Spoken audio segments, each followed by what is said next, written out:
So let's take moment of inertia.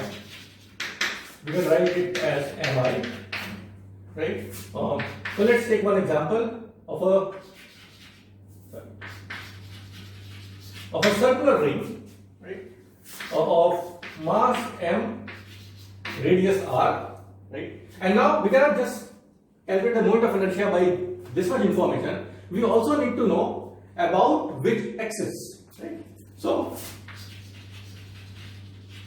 about an axis, right, perpendicular to plane of the ring and passing through its center. Right? So basically, let's say this is my ring, right? Then I am interested in this axis. Its rotation, whatever, with whatever angular velocity omega, its rotation about this axis, where this is my ring, right? And this is the center of the ring, so the axis is passing through this center. Of course, we'll have these other axes, x and y, but we are not interested in these right now, right? So the ring lies in xy plane.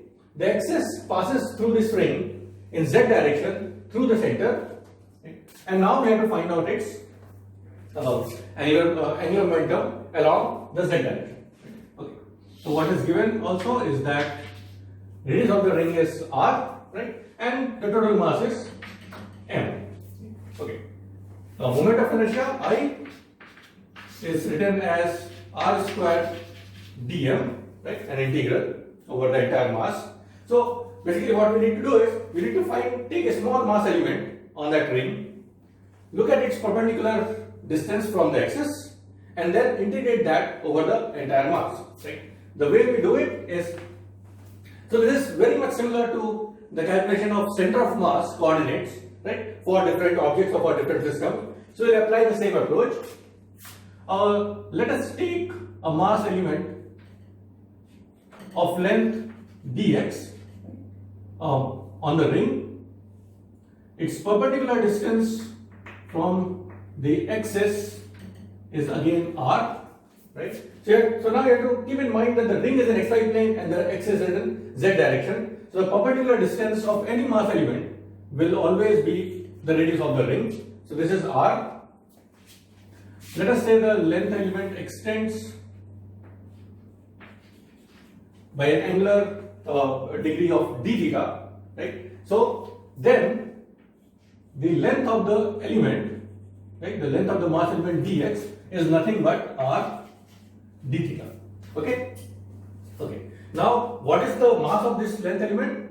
So mass of this length element is then, let's say lambda, which is the mass density, so mass per unit length into dx, or we'll write as lambda r d theta. This is the what you call infinitesimal mass element dm, and now we can calculate the integral. So integral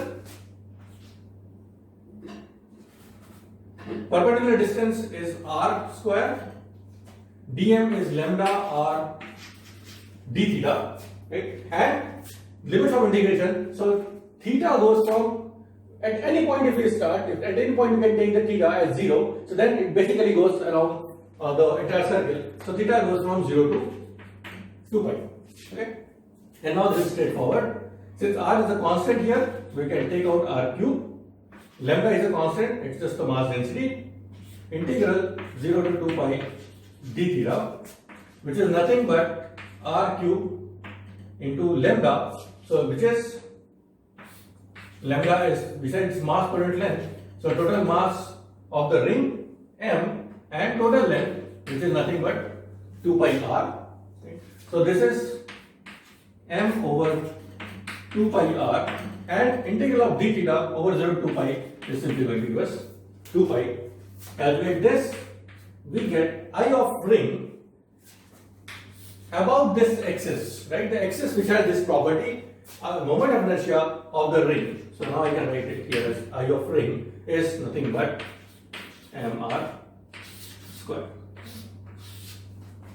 It's a simple calculation. However, it's there to demonstrate how to calculate moment of inertia for any system that is given. What we need to know is mass of the object, the perpendicular distances, as well as information about the axis about which we need to find the moment of inertia. We'll take a couple of more examples. So let us take another example which is very similar to this one.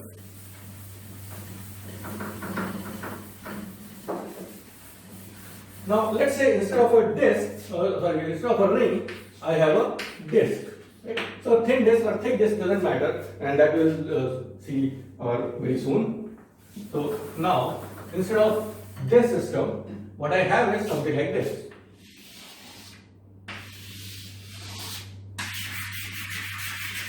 So here now is the circular disc, and again we need to find its moment of inertia about an axis passing through its center in z direction, so perpendicular to the plane of the disc.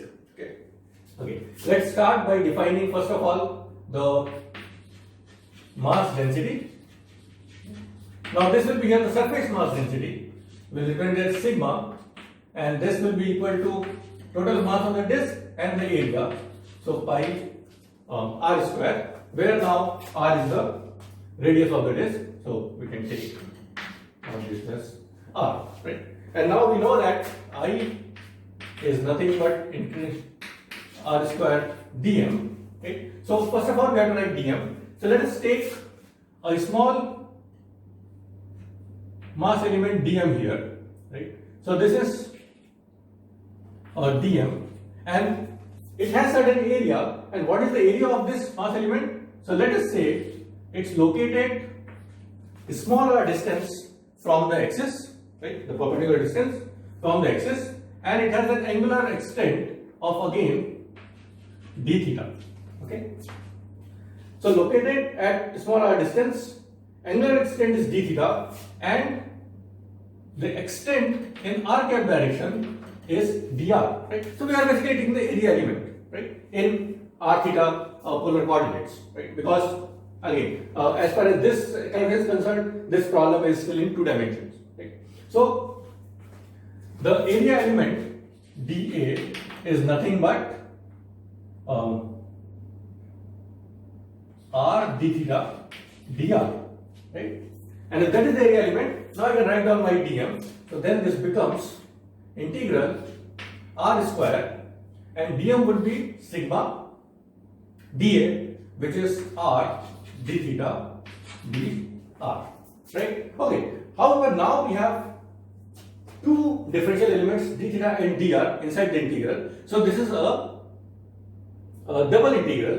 We have to integrate over theta as well as over r, right? And with the proper limit. So let's do that. We can write it down as integral 0 to r.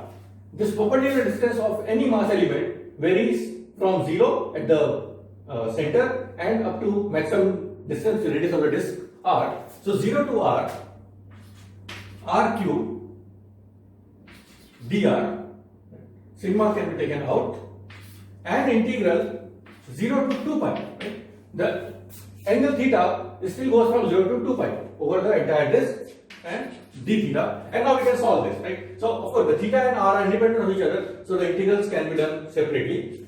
So we can solve this, and if we do this, this will give us sigma r4 by 4, and d theta will give us 2 pi.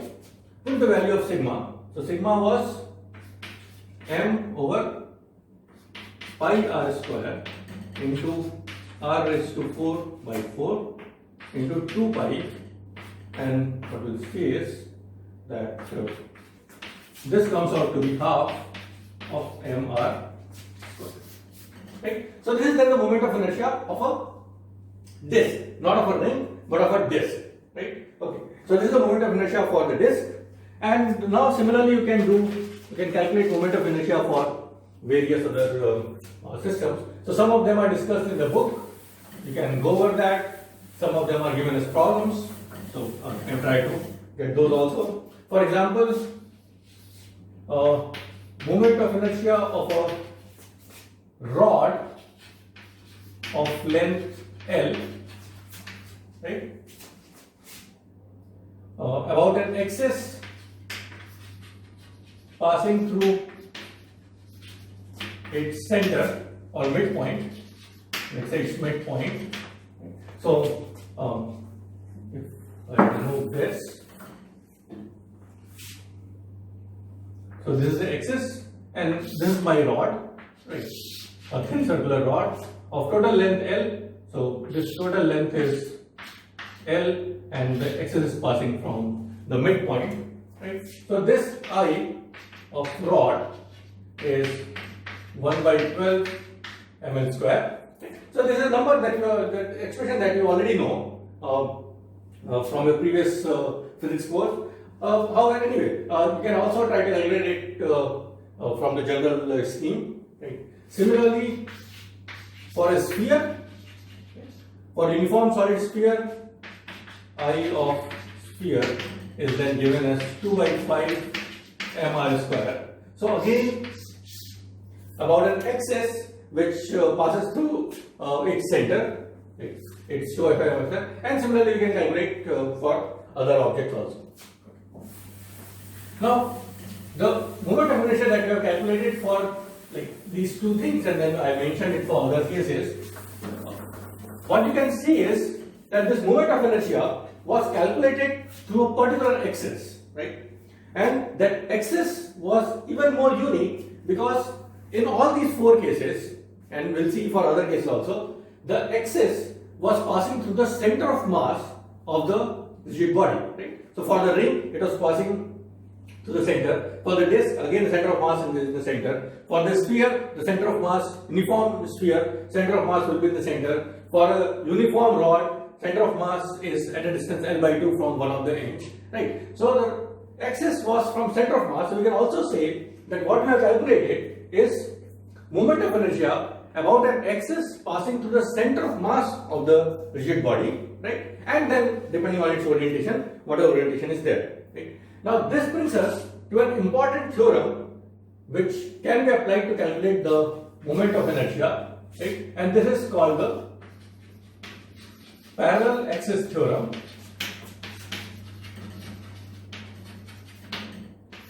Right? And what does the theorem say?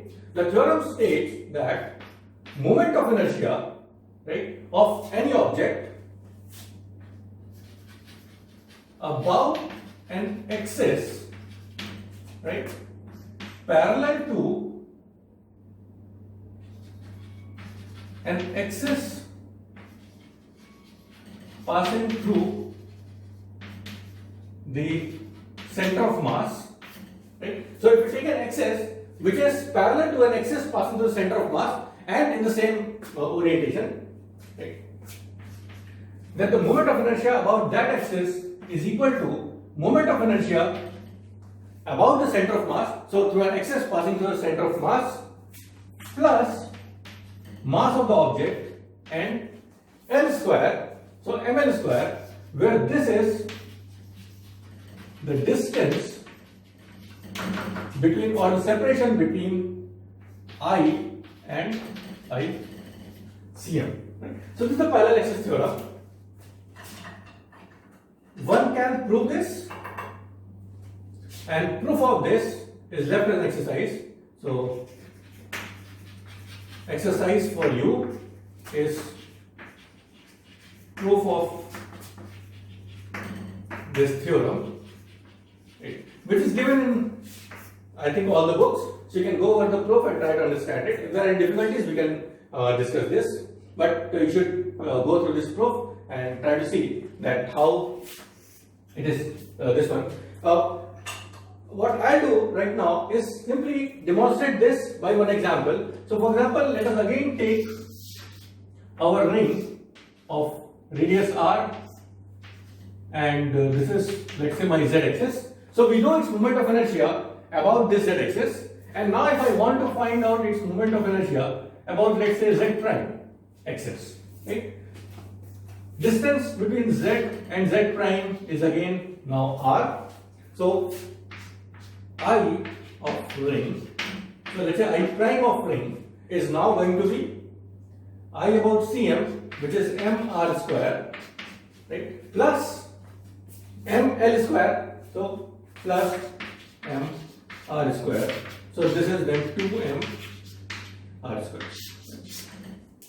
So we can calculate in this way the moment of inertia about any axis if we know the moment of inertia about the center of mass, right? So that's the Pauli's theorem, and once we start solving problems where we need to find the moment of inertia about different axes, then we'll see how to apply this and what is the power of using this in simplifying calculations. Okay. Now, before ending, another quick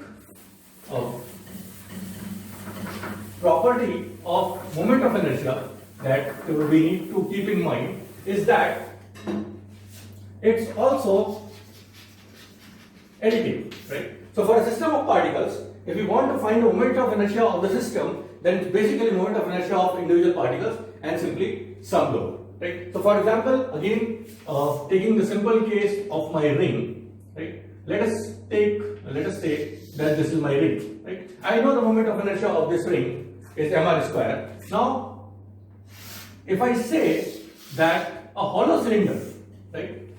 I need to find out the moment of inertia of a hollow cylinder.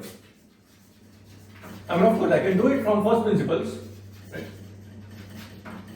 However, I can also guess it by knowing this property, and for that, what we need to do is, let's say the hollow cylinder is of mass m, radius r, right? Then this hollow cylinder can be now segmented into or considered as made up of large number of rings, right? One stacked over the other. Right? So now let us take one thin ring like this. Its mass will be dm, its radius is r, right? So the moment of inertia di of a ring, a thin ring, which is part of the cylinder, is nothing but its mass and r square, right? And now, what is the moment of inertia of the cylinder? So, of cylinder, hollow cylinder is integral of this. So basically, the cylinder is made up of such rings, n number of such rings. So we can integrate it, and that is nothing but r square integral dm. Whichever way you do it, finally we are going to get the complete total mass of the cylinder. So it's still mr square. So a ring, a circular ring, is same as a cylinder, and therefore the length does not matter, right? Because whatever contribution from the larger length will come in terms of the mass, and the moment of inertia will still have the same expression mr square. Okay. So rest we will start in the next week.